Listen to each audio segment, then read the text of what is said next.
یہ وقت آسمان پر ہلکے ہلکے بادل چھائے ہوئے تھے اور موسم بدل رہا تھا۔ آتی ہوئی گرمیوں نے موسم کو کافی گرم کر دیا تھا۔ ہلکی ہلکی ہوا کے ساتھ ایک خوشگوار احساس ہو رہا تھا۔ میں تیزی سے آگے بڑھ رہی تھی اور اس وقت میں چاروں طرف دیکھ رہی تھی کیونکہ میں 2 دن سے بھوکی تھی اور مجھے اس وقت کھانے کی تلاش تھی۔ گھر پر میری ماں بھی بھوکی بیٹھی تھی۔ وہ بیمار تھیں اور انہیں مجھ سے زیادہ کھانے کی ضرورت تھی، لیکن چونکہ ہمارے پاس گھر پر کھانے کے لیے کچھ بھی نہیں تھا اور نہ ہی ہمارے پاس اتنے وسائل تھے یہاں سے کھانا لا سکتے ہیں، اس لیے میں آج حوصلہ کر کے گھر سے باہر نکل آئی اور کھانے کی تلاش میں آنکھیں دوڑانے لگی تو اچانک میرے سامنے ایک درگاہ نظر آئی اور میں نے سوچا کہ وہاں جا کر کھانے کا پتہ کرتی ہوں، شاید اللہ کے نام پر کوئی کھانا بانٹ رہا ہے۔ یہ سوچ کر میری آنکھوں میں چمک آ گئی کیونکہ میرے لیے اپنی ماں سے بڑھ کر کوئی نہیں ہے۔ اگر ماں کو کچھ ہو جاتا تو اس بھری دنیا میں اکیلی کیا کرتی۔ یہی سوچ کر میں درگاہ کی طرف چل پڑی اور وہاں آگے بڑھتی ہوئی کچھ دیکھ رہی تھی کہ اچانک ایک نوجوان مجھ سے ٹکرا گیا۔ میں نے اسے ناپسند کیا، یہ دیکھا اور کہا، کیا آپ اندھے ہیں؟ کیا آپ کو نظر نہیں آ رہا ہے کہ میں سامنے سے آ رہی ہوں؟ جبکہ وہ مجھے مسکرایا نظروں سے دیکھنے لگا۔ اس طرح سے اس کی نگاہیں مجھے اچھی نہیں لگیں۔ میں نے بے حد اپنے دوپٹے کو ٹھیک کیا اور اس کے پلوف سے اپنا منہ ڈھک لیا کیونکہ اس نوجوان کی نگاہیں مجھے اچھی نہیں لگیں۔ تب شاید اسے میری ناراضگی کا احساس ہوا، جو وہ کہنے لگا کہ میں معافی چاہتا ہوں، میں اپنی دھن میں چلتا آ رہا تھا، اب مجھے نظر نہیں آئے۔ یہ کہتے ہوئے اس نے شرم سے مجھ سے معافی مانگی تو میں نے سر ہلا دیا اور آگے بڑھنے ہی والی تھی کہ میں دوبارہ آواز دی اور کہا کہ میں یہاں لنگر کی تقسیم کرنے آیا تھا، یہ لنگر کا کھانا ہے، کیا آپ لے لیں گی؟ اس نے میری طرف 2 ڈبے بڑھا دیے جن کو میں نے شرمندگی سے تھام لیا کیونکہ اصل مقصد تو میرا اس درگاہ پر آنے کا یہی تھا کہ مجھے لنگر کا کھانا چاہیے تھا اور میں چاہتی تھی کہ اپنے اور ماں کے لیے کھانا لے جاؤں۔ اب جب میری امید پوری ہو گئی تھی تو بے شرمی سے میں نے اس کا شکریہ ادا کیا اور وہ ڈبے لے کر فوراً درگاہ سے نکل آئی۔ شکر ہے کہ جلد ہی میری مراد پوری ہو گئی تھی اور مجھے کھانے کے لیے زیادہ محنت نہیں کرنی پڑی تھی۔ تیزی سے گھر کی طرف جا رہی تھی کہ اچانک ایسا محسوس ہوا کہ کوئی میرے ساتھ چل رہا ہے۔ میں نے بغیر اختیار اپنی طرف دیکھا تو وہی نوجوان آدمی تھا جو مجھے درگاہ میں ملا تھا اور جس نے مجھے لنگر کھانا دیا تھا۔ اس کو دیکھ کر میں گھبرا گئی اور اس سے کہا، تم میرے ساتھ کیوں آ رہے ہو؟ آخر کیا وجہ ہے؟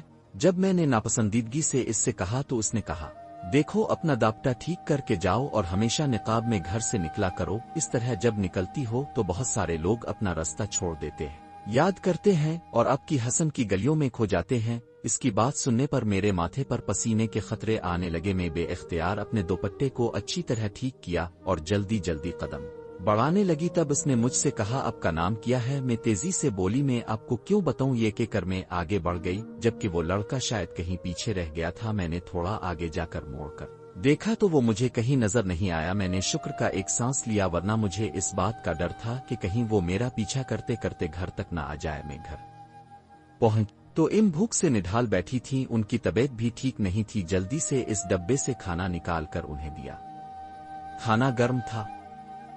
جلدی جلدی کھانے لگیں اور بے شک شکر ادا کرتے ہوئے کہنے لگیں کہ خدا کا شکر ہے، آج 2 دن کے بعد کھانا نصیب ہوا۔ ان سے پوچھنے پر میں نے انہیں درگاہ کے بارے میں بتا دیا، جسے سن کر وہ کہنے لگیں کہ اللہ نے ہم غریبوں کے لیے شاید اسی لیے یہ درگاہ بنائے ہیں تاکہ ہمیں وہاں سے کھانا مل سکے۔ ان نے بے شک کا شکر ادا کرتے ہوئے سارا کھانا کھا لیا۔ میں نے بھی کھانا کھا کر ڈبے ایک طرف رکھ دیا۔ جب میرے دل میں آگ لگی تو اس نوجوان کا خیال آنا شروع ہوا۔ میں نہیں جانتی تھی کہ وہ کون تھا، اس کی آنکھیں کتنی گہری تھیں اور قد بھی کتنا بلند تھا، اور وہ کس طرح مسکرا کر مجھے دیکھ رہا تھا۔ آج تک میں نے اتنا خوبصورت آدمی نہیں دیکھا۔ پھر وہ کہاں سے آیا تھا اور کیا چاہتا تھا؟ اسے میرے پیچھے نہیں آنا چاہیے تھا۔ میں نے بے اختیار سوچا اور سونے کے لیے لیٹ گئی۔ اگلے دن میں پھر سے محل کی طرف چلی آئی کیونکہ میں جانتی تھی کہ میرے پاس کھانے کے لیے اور کوئی جگہ نہیں ہے۔ گھر پر تو کچھ بھی نہیں تھا اور جب تک میری ماں کی صحت ٹھیک نہیں ہو جاتی وہ کام پر نہیں جا سکتی تھی، اس لیے میں اپنے آپ کو اچھی طرح ڈھکتی ہوئی دربار میں آئی اور کھانے کی تلاش میں الفاد راودیر دیکھنے لگی تو وہ نوجوان پھر سے میرے قریب آیا اور کہنے لگا، کیا بات ہے، تم ادھر ادھر کیا ڈھونڈ رہی ہو؟ जबकि इसे देखकर मैं कुछ कंफ्यूज हो गई थी क्योंकि मुझे उम्मीद नहीं थी कि वो आज भी यहाँ होगा। तो परेशान होकर मैंने इसे कहा कि मैं यहाँ खाने की तलाश में आई हूँ। मैं और उम्मी भूखी हैं और हमारे पास खाने को कुछ भी नहीं है।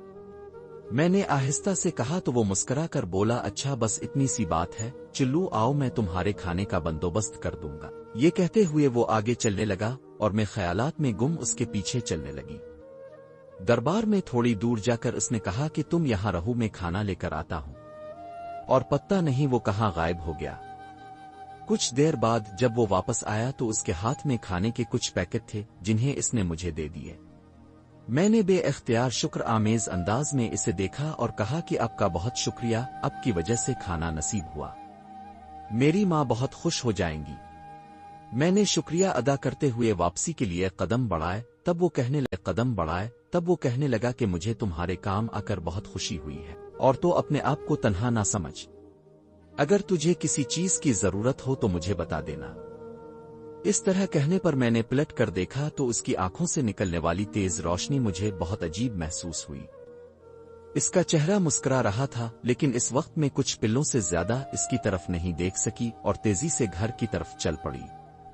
आज के खाने का बंदोबस्त भी हो चुका था और मैं इसलिए खुश थी कि माँ पेट भर कर खाना खाएंगी और जल्द ठीक हो जाएंगी, क्योंकि इस तरह तो उन पर दवा भी असर नहीं करेगी। पूरा दिन इसी तरह गुजर गया। जब शाम आई, ये मेरे घर का दरवाजा है। मैं घबरा गई क्योंकि आज तक कोई आया ही नहीं था। मेरे पड़ोसी मुझे गरीब समझकर मेरे घर नहीं आते थे और मेरे साथ कोई ताल्लुक नहीं रखते थे। मैं इस परेशानी में उठी और दरवाजा खोला तो वही लड़का खड़ा था जो मेरे सामने दरबार में था। इसके हाथ में कुछ सामान था। मैंने इसे देखकर कहा कि तुम यहाँ क्यों आए हो? इसने कहा कि अब जब मैं यहाँ आया हूं तो यकीनी तौर पर मैं आपको कुछ खुराक का सामान लेकर आता हूं। आप रोजाना दरबार जाती हैं और ये मुझे अच्छा नहीं लगता कि लोग आपको देखते हैं। मैं इस तरह की बात को मुनासिब नहीं समझता। इसकी बात सुनकर मैं काफी खौफजदा हो गया और इससे कहा कि आखिर आप मेरे क्या लगते हैं जो इस तरह की बात कर रहे हैं? हमें कोई सामान की जरूरत नहीं है, आप यहां से चले जाएं। इतनी देर में मेरी माँ ने भी आवाज सुनी और वो दरवाजे तक आ गईं और पूछने लगे क्या बात है, अब क्यों चीख रही है? मैंने माँ से कहा कि असल में ये शख्स दरबार से मिला था, ये था और उसने मुझे खाने को दिया था। अब आज ये राशन की चीजें लेकर घर आया है। मैं इसे कर रही हूँ कि हमें राशन की जरूरत नहीं है, लेकिन वो जोर दे रहा है और कह रहा है कि आप चीजें ले लें। मैंने एम से मुख्तसर अल्फाज में बताया तो एम कहने लगे, बेटा किसी अच्छे घर के मालूम होते हो, अगर तुम ये नेकी के इरादे से कर रहे हो तो तुम्हारा शुक्रिया, लेकिन अगर तुम्हारा कोई मुफाद शख्सी मकसद है तो तुम ये चीजें लेकर चले जाओ। एम ने भी इसे वाज़े अल्फाज में कह दिया। इसी वक्त वो कहने लगा, खालाजान मैं आपकी बेटी को पसंद करता हूँ और जिस दिन से मैंने इसे देखा है कोई और मेरे दिल को अच्छी नहीं लगी। मैं एक जिन हूँ और मेरा ताल्लुक जिन्नात की दुनिया से है। मैं जिन्नात का वारिस हूँ और आने वाला शहंशाह हूँ। मैं इस दुनिया में आवरे था कि अचानक आपकी बेटी पर नजर पड़ी। इसको परेशान और खौफजदे देखकर मैं दरबार में चला गया और फिर उसके लिए खाने का बंदोबस्त किया। मैं नहीं चाहता कि आपकी बेटी वहां जाए और लोगों की नजरों में आए। सिर्फ इतनी सी बात है। इसकी बात सुनकर मेरी साथ साथ इम भी बहुत खौफजदे हो गई थी। क्या इंसानों की आबादी में जिन्नात का काम है? ये शख्स कोई मजाक नहीं कर रहा था। मुझे लगा कि वो सचमुच मेरे साथ कुछ बकवास कर रहा है। मैंने इससे कहा कि हम माँ बेटी हैं, अब क्या हमें बेवकूफ बना रहे हैं? यकीनन आप मजाक कर रहे हैं। लेकिन वो कहने लगा कि नहीं, मैं कोई मजाक नहीं कर रहा और ना ही गलत बात कर रहा हूं। वो कहता है कि मैं वाकई तो सिर्फ आपके लिए ही मौजूद हूं। इसकी बात से मेरे जिस्म में झुनझुनाहट महसूस हुई और मैं सिर्फ इसके चेहरे को देखती रह गई। वो अपना सामान वहां छोड़कर चला गया जबकि मैं अपना सर थाम कर रह गई। इमा बैठ गई और कहने लगी कि लड़का तो अच्छा लग रहा है, लेकिन अगर वाकई वो ज्यादा हो गया तो हम क्या करेंगे? इमा ने भी अपने खौफ का इजहार किया और मैं तो पहले ही परेशान थी। नहीं मालूम क्यों मुझे लग रहा था कि शायद अब मेरी जिंदगी किसी आजमाइश से दो चार होने वाली है। वो जंजीर देकर लाया हुआ सामान हमारे घर में पड़ा हुआ था और मेरी हौसला नहीं हो रही थी कि मैं इसे इस्तेमाल कर सकूं। लेकिन फिर भी इमा के कहने पर मैंने इसमें से खाना बनाना शुरू कर दिया। अब चूंकि इमा अभी ठीक नहीं थी, इसलिए उनकी जगह मैंने काम पर जाना शुरू कर दिया। जब मैं थकी हुई हालत में काम से वापस आ रही थी तो रास्ते में एक बूढ़े आदमी नजर आए। वो भीख मांग रहे थे। उन्हें देखकर मुझे उन पर तरस आ गया क्योंकि उनकी हालत बहुत खराब लग रही थी। उनकी लंबी दिहाड़ी गंदगी से भरी हुई थी, उनके कपड़े भी गंदे लग रहे थे और उनके हाथ में पकड़ी हुई लाठी उनका वाहिद सहारा थी। मैंने अपने पास से कुछ पैसे इनको खैरात में दे दिए और आगे बढ़ने ही वाली थी कि वो कहने लगे, बेटी अब के दरवाजे पर दस्तक दे रही है और अब दरवाजा खोलने में इतनी देर क्यों कर रही है? मेरी बेटी, मैं जानता हूं कि वो शख्स जिनका है, लेकिन वो तुझसे मोहब्बत करता है और तुझे इसकी जरूरत है। वो शान जिन बनने वाला है और जब तक वो तुझसे निकाह नहीं करेगा तब तक वेशा बढ़िया जिन्नात नहीं बन सकता, क्योंकि जिन्नात के रस्म और रिवाज के मुताबिक इसे किसी आदमी आजादी से शादी करनी होगी और फिर ही वेशा जिन्नात बनने के काबिल होगा। इसीलिए अगर तुम इससे शादी कर लोगी तो तुम्हारे दिन भी बदल जाएंगे और यकीनन तुम अच्छी हालत में रहोगी। उन बाबाजी की बात सुनकर मैं हैरानी से उन्हें देखा और पूछा, बाबाजी आपको ये सब कैसे मालूम? आखिर आप हैं कौन? मेरे पूछने पर वे एक राजदार मुस्कुराहट के साथ बोले, बेटी मैं इस लड़के का बाप हूँ और अभी मैं शाजिन्नात हूँ। मैंने भी एक इंसानी लड़की से शादी की है। ये मत मेरे बाद मेरा बेटा शान जिन्नात बनेगा और इसे भी आपकी जरूरत है। आप उसकी मदद करेंगी, इसके बदले में वो आपको बहुत कुछ देगा। इस फकीर की बात सुनकर मैं खौफ में आ गई थी और बेइख्तियार वहां से भागने लगी। भागते हुए मैं घर पहुंची तो मेरी सांस फूल चुकी थी। मैंने दरवाजा बंद कर दिया और उसके साथ टेक लगाकर नीचे बैठ गई। आखिर ये मेरी जिंदगी में क्या हो रहा है? आखिर ये सब कुछ खराब क्यों होता जा रहा है? मैं खौफ के हाल में यही सोच रही थी कि उम्मा ने मुझे इस तरह बैठे देखा तो पूछने लगी, क्या बात है ताम, ऐसे क्यों बैठी हो? इमुआ ने परेशानी से पूछा तो मैं रोने लगी। इमुआ, वो शख्स मुझे छोड़ने वाला नहीं है, वो मुझसे निकाह करके मुझे यहां से ले जाएगा।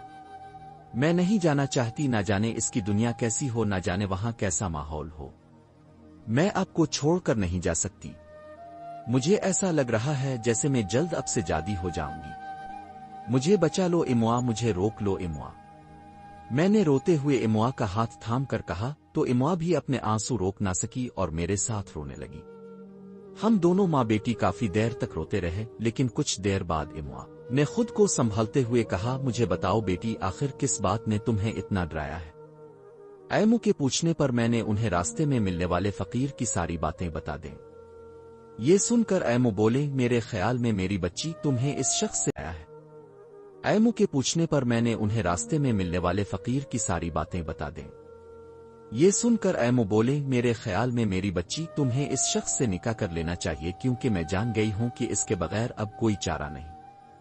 अगर तुम इससे निकाह नहीं करोगी तो शायद वो सारी जिंदगी तुम्हें तंग करता रहेगा और तुम पर हावी हो जाएगा। इस तरह और ज्यादा मुश्किल हो जाएगी। मेरे ख्याल में अगर तुम इससे निकाह कर लोगी तो शायद तुम्हारी जिंदगी आसान हो जाए। ये सुनकर मैं हैरान हो गई और कहा, अम्मा अब क्या कह रही है? मैं आपकी औलाद हूं, अब मुझे कुनवे में लांग लगाने को कह रही है। अम्मा ने मुझे अपने पास लगा लिया और कहा, बेटी मैं सच कह रही हूं, आपको इस शख्स के साथ रहना चाहिए और मेरे ख्याल में इसमें कोई बुराई नहीं है। ये सुनकर मैं खामोश हो गई। मुझे समझ नहीं आ रही थी कि अब मैं क्या करूं। चिढ़कर मैं उठी, वुजू किया और फिर नमाज पढ़ने के लिए खड़ी हो गई। मैंने अल्लाह के हुजूर दुआ मांगी, ये मेरे लिए बेहतरीन फैसला करे। अल्लाह जो सह रास्ता है मेरे लिए वही दिखा दे ताकि मैं इस रास्ते पर चल सकूं। दुआ करते करते ही मैं सो गई थी। जब ख्वाब में मैंने देखा कि वही शख्स मुझे एक लाल रंग का दुपट्टा दे रहा है। मैं मुस्कुराते हुए इस दुपट्टे को थाम लिया था और इके एकदम खिली गई। मुझे इस ख्वाब का मतलब समझ नहीं आया, लेकिन इस वक्त मेरा दिल कुछ और ही तरह का हो गया था। मैंने तय कर लिया था कि खुद को हालात पर छोड़ दूंगी और जो मेरी तकदीर में लिखा होगा वही है कर रहेगा। यही सोचकर मैं मुतमईन हो गई थी और आगे बढ़ गई। एक दिन शाम को जब मैं घर पहुंची तो आमाजी ने कहा कि बेटा तेरे लिए शादी का पैगाम आया है और वे लोग आज ही शगुन करके जाना चाहते हैं। आमाजी की बात सुनकर मुझे हैरानी हुई और मैंने पूछा कि आमाजी अचानक ये शादी का पैगाम कहां से आ गया? आमाजी मुस्कुराएं और बोलें कि बेटा अच्छी बात है कि शादी का पैगाम आ गया, वरना लड़कियों वालों को तो बहुत पापड़ बेलने पड़ते हैं। चिल्लो, मुंह हाथ धो लो और फिर आकर उनसे मिल लो। मैं चेहरे और हाथों को धोकर मेहमानों के सामने आई। لیکن جب میں نے ان مہمانوں میں اسے بیٹھے ہوئے دیکھا تو میرے سر پر بجلی کی چمک آ گئی۔ وہ مسکرا رہا تھا اور میری طرف دیکھ رہا تھا۔ آج اس نے کالے رنگ کا شلوار قمیص پہنا ہوا تھا جو اس پر بہت ہی اچھا لگ رہا تھا۔ میں نے فوراً اپنی نظریں نیچے کر لیں کیونکہ اب مجھے اپنی قسمت کا اندازہ ہو گیا تھا۔ اس موقع پر مہمانوں میں سے ایک خاتون الفاٹے اور میرے لیے لال دوپٹہ اور کچھ جیولری لے آئی۔ اب میری بات پکی ہو چکی تھی۔ میں نے اپنے آپ کو مضبوط کر لیا تھا اور یہ مان لیا تھا کہ یہی میری قسمت ہے، اب مجھے اسے ہی قبول کرنا ہے۔ یہ شخص بہت خوبصورت تھا اور اس نے مجھ سے محبت کا دعویٰ بھی کیا تھا۔ اس طرح سے میرے جذبات بدلنے میں دیر نہیں لگی۔ آج تک کسی نے مجھ سے اتنی محبت نہیں کی تھی، شاید اسی لیے اس کی محبت میرے دل میں آباد ہو گئی تھی۔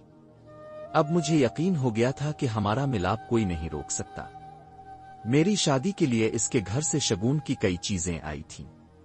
میں اپنی قسمت کے اس طرح بدلنے پر حیران تھی، لیکن اب میں صبر اور شکر کرنے کا فیصلہ کر چکی تھی۔ یہ میری مقدر میں لکھا ہوا تھا اور مجھے اسے قبول کرنا پڑے گا۔ ماں بھی اس رشتے سے بہت خوش تھیں۔ انہوں نے مجھ سے کہا کہ بیٹی، اگر وہ زیادہ پیسہ والا ہے تو کیا ہوا؟ وہ تجھ سے محبت کرتا ہے اور تجھے اپنانا چاہتا ہے۔ بہرحال اس کے پاس کسی چیز کی کمی نہیں ہے، تو اپنی پوری زندگی آرام و راحت میں گزارے گی۔